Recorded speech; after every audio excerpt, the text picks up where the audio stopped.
Halo teman-teman English Club semuanya, welcome back to Just Speak English Club. Bagi kalian yang sudah mengenal channel ini, terima kasih sudah berkunjung kembali dan aku ucapkan selamat datang bagi yang baru aja nemu channel ini. Sebuah channel yang khusus membahas semua hal tentang pembelajaran dan pengajaran bahasa Inggris. In this learning video, let's discuss the use of should. Kita akan belajar tentang penggunaan should dalam kalimat. This material is for the first grade of SMA students ya. Materi ini dipelajari oleh siswa kelas 10 Bahasa Inggris Peminatan, tepatnya di KD 3.2. Oh ya, sebelum itu aku minta tolong ya, please hit the subscribe button first. Oke. Jadi langsung aja ya. Ya, langsung aja biar cepet. What is should? Oke, jadi should dibaca should ya, tanpa terdengar huruf O dan L di sana, adalah salah satu dari beberapa bentuk modal auxiliary atau helping verbs dalam bahasa Inggris yang biasanya diterjemahkan sebagai sebaiknya. Nah, kalau teman-teman pernah belajar tentang modal auxiliary lainnya seperti will, can, may, must, dan lain-lain. Nah, should ini adalah salah satu di antaranya. Oke? Nah, sebelum lebih detail membahas fungsi dari should ini, kita akan review sebentar apa sih auxiliary verbs itu. Ini juga berguna ya buat teman-teman yang belum pernah belajar dan belum pernah mendengar apa itu auxiliary verbs. Oke, membahas apa itu auxiliary verbs terlebih dahulu ini sangat penting karena bisa ngebantu teman-teman untuk tahu gimana cara ngudainnya nanti. Oke. Jadi auxiliary verbs atau sering juga disebut dengan istilah helping verbs merupakan salah satu jenis verbs yang fungsinya buat ngebantuin main verbs atau kata kerja utama. Oke, pusing ya. Oke, nah karena fungsinya itu cuma ngebantuin ya, jadi semua helping verbs atau semua auxiliary verbs itu termasuk can, will, shall, should, may, must, dan lain-lain itu ya nggak bisa berdiri sendiri dalam kalimat. Berbeda dengan main verbs atau kata kerja utama, dia bisa berdiri sendiri dalam kalimat. Oke, bingung? Oke, kalau bingung lihat contoh ini.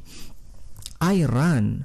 Nah, I run ini adalah sebuah kalimat ya, walaupun pendek banget, cuma dua kata, I sama run.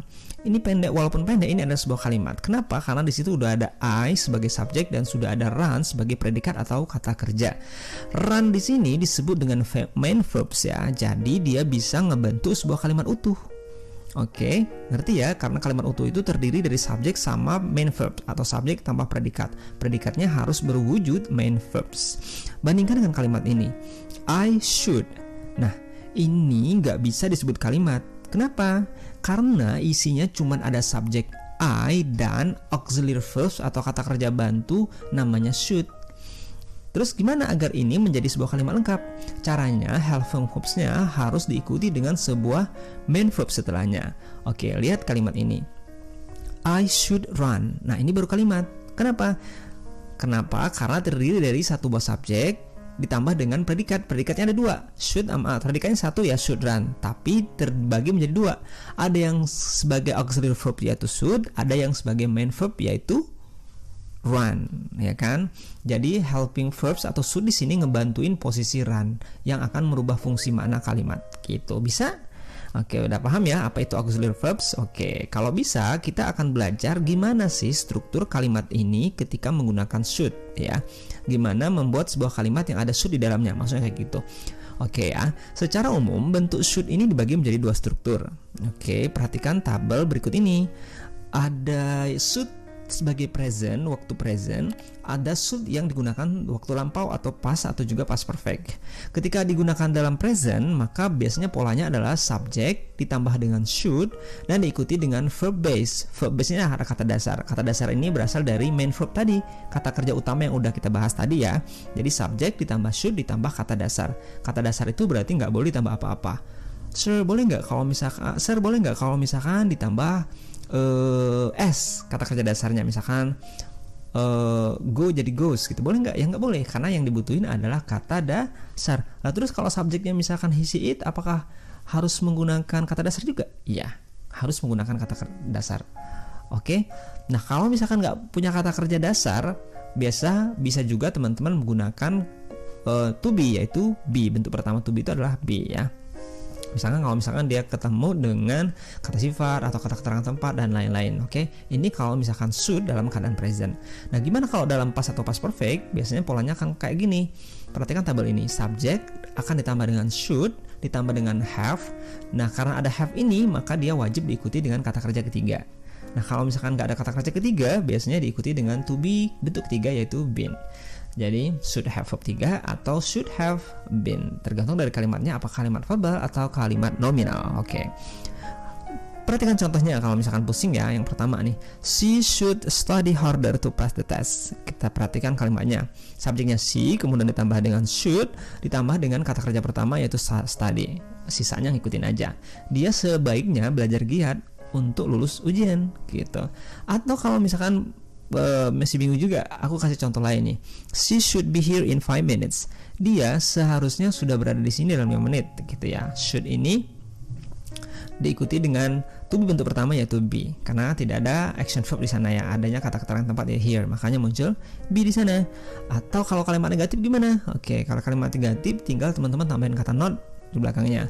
She should not do this to me. Atau teman-teman bisa menghilangkan notnya dijadikan dengan shouldn't, boleh ya. She shouldn't do this to me. Oke. Selanjutnya, she should have studied harder to pass the test. Dia seharusnya belajar giat agar lulus ujian. She should have studied harder to pass the test. Bentuk lampaunya ya, bentuk perfectnya. So ditambah have, ditambah verb 3. Verb 3 dari study adalah studied. Oke. Atau she should have been here in 5 minutes. Dia seharusnya udah di sini dalam 5 menit, tapi kenyataannya nggak ada. Itu maksudnya kayak gitu ya. Should ditambah have ditambah been. Oke, bisa ya teman-teman. Oke, pertanyaan selanjutnya. Terus kapan ya kita gunain should ini? Oke, dalam bahasa Inggris ada beberapa kegunaan atau makna should dalam kalimat. Yang pertama, teman-teman gunakan should ketika ingin menyampaikan advice, opinion, and recommendation. Ketika teman-teman ingin menyampaikan sebuah saran, opini, dan sebuah rekomendasi. Oke, perhatikan contoh kalimat ini. John should get a haircut.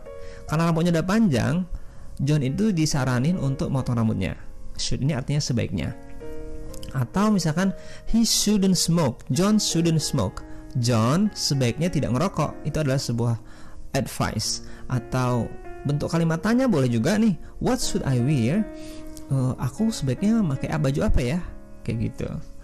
What should I wear? Ya, nggak usah bingung dengan posisi bentuk kalimat tanya ya. Kalau kalimat tanya itu biasanya setelah should baru subjek I-nya setelah should. Atau people should worry more about global warming. Nah, ini adalah sebuah opinion ya. Orang-orang sebaiknya lebih khawatir deh mulai sekarang tentang pemanasan global kayak gitu.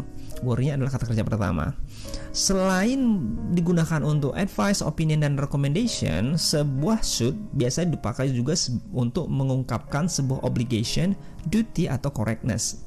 Maksudnya, dia biasa digunakan untuk menyampaikan sebuah keharusan atau sebuah tugas, dan juga untuk memberikan suatu kebenaran atau cara yang benar terhadap sesuatu. Perhatikan contoh kalimat ini ya. You should wear your mask while going outside. Ini adalah sebuah keharusan, obligation ya. Kamu sebaiknya memakai masker saat pergi keluar. Maksudnya kayak gitu. Itu sebuah keharusan ya. Atau gunakan kalimat gini, I should be at work now. Ini ada tugas, aku seharusnya ada di kantor sekarang gitu. Kalau kalimat ini, you shouldn't have said that to her. Ini adalah correctness atau kebenaran. Kamu itu seharusnya nggak ngomong itu sama dia, katanya gitu. Itu adalah sebuah correctness. Oke. Lanjut. Yang nomor 3, should biasa digunakan untuk menyampaikan sebuah probability dan juga expectation. Probability itu artinya kemungkinan, sedangkan expectation itu adalah sebuah harapan. Perhatikan kalimat ini. Get ready, the train should be here soon. Kemungkinan ya, bersiaplah katanya. Siap-siap deh, keretanya sebentar lagi tiba. Gitu, probability kemungkinan gitu.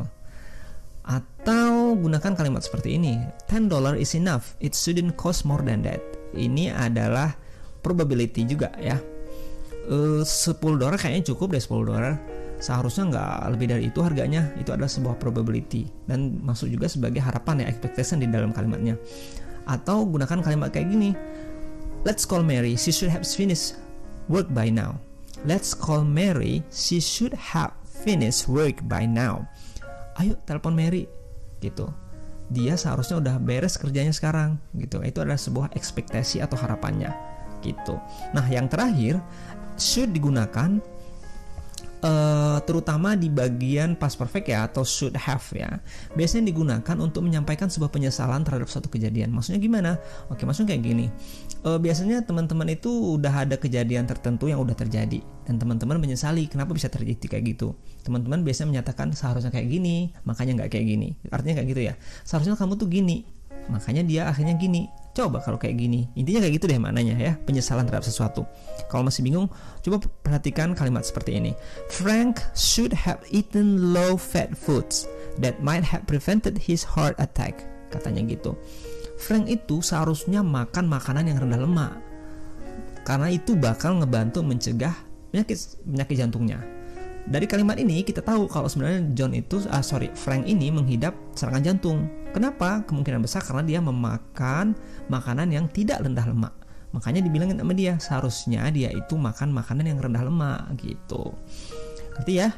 Oke, satu lagi deh contohnya. Sarah shouldn't have smoked so much. That's what caused her health problems. Katanya gitu. Sarah itu seharusnya nggak ngerokok terlalu banyak, karena itu udah nyebabin penyakit atau masalah kesehatan dia gitu. Dari kalimat ini kita tahu kalau Sarah itu lagi sakit sekarang gitu. Kenapa? Kemungkinan besar karena dia itu ngerokok terlalu banyak. Sarannya adalah dia menyesali kenapa dia itu ngerokok terlalu banyak. Seharusnya dia nggak ngerokok terlalu banyak. Kayak gitu. Itu maksud dari penyesalan menggunakan should have. Oke? Nah, gimana? Mudah bukan memahaminya? Sekarang teman-teman coba ya membuat kalimat-kalimat lainnya menggunakan kata should ya di rumah. Oke. Dan coba teman-teman kirim di kolom komentar apakah kalimat yang teman-teman buat itu sudah benar atau belum. Oke? So, always remember that practice make perfect. Oke, that's all for today. Bye-bye.